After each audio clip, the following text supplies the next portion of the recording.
Assalamualaikum warahmatullahi wabarakatuh. Perkenalkan, saya Aldo Afrianda. Nomor induk mahasiswa 056755614, Prodi Agribisnis bidang minat penyuluhan pertanian. Secara harfiah, komunikasi berarti kegiatan seseorang atau lebih yang saling berbagi informasi sehingga terjadi saling memahami terkait informasi yang disampaikan. Contohnya adalah obrolan kita biasa ataupun obrolan warung kopi atau pembicaraan di dalam rapat. Dalam konteks penyuluhan, informasi yang diberikan lebih spesifik sesuai dengan tema penyuluhan yang diberikan dengan tujuan memberi informasi, membujuk baik itu berubah perilaku atau tidak berubah perilaku, dan menghibur lawan komunikasi. Contohnya adalah penyuluh datang ke kelompok tani untuk melakukan penyuluhan yang mendorong diskusi sesama petani untuk kemudian sampai dengan melakukan praktik ataupun sekedar sampai berdiskusi saja.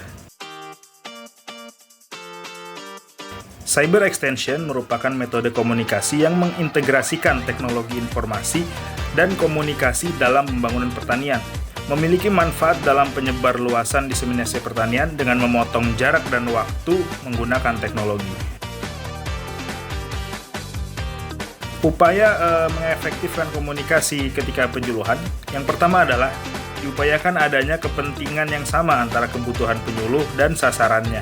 Kemudian pesan harus merupakan solusi atas masalah dari sasaran, dan penyuluh harus meyakini pesan yang disampaikan dan meyakini juga bahwa masyarakat ataupun sasaran itu mengharapkan bantuannya. Dan yang terakhir adalah pesan yang mengacu pada perbaikan mutu hidup penyuluh, terutama pada perbaikan mutu hidup sasarannya. Kami pernah mengikuti penyuluhan di Pekon Datarajan, Kecamatan Ulu Belu, Kabupaten Tanggamus, tentang pembuatan silase untuk pakan kambing. Dan silase ini masih sangat jarang dilakukan oleh para peternak di sana, karena umumnya mereka langsung mengambil hijauan dari lahan setiap harinya, sehingga sangat-sangat menghabiskan waktu. Pada kesempatan itu, tahapan adopsi yang terjadi ketika penyuluhan dilakukan adalah mereka menaruh minat ataupun interest untuk melakukan ini. Namun akibat peralatan yang cukup mahal, peralatan mesin thresher yang digunakan untuk mencacah hijauan secara cepat, mereka jadi sedikit ragu-ragu. Namun menurut mereka, ketika melakukan itu akan sangat mengurangi waktu pencarian pakan harian dan dapat digunakan untuk kegiatan lain. Beberapa faktor yang mempengaruhi adopsi pada para peternak yaitu adalah kepuasan mereka atau kebiasaan mereka pada cara lama, sehingga tidak merasa diperlukan sesuatu yang baru. Kemudian yang kedua adalah harga alat. Ketika mengetahui harganya, jadi berpikir dua kali.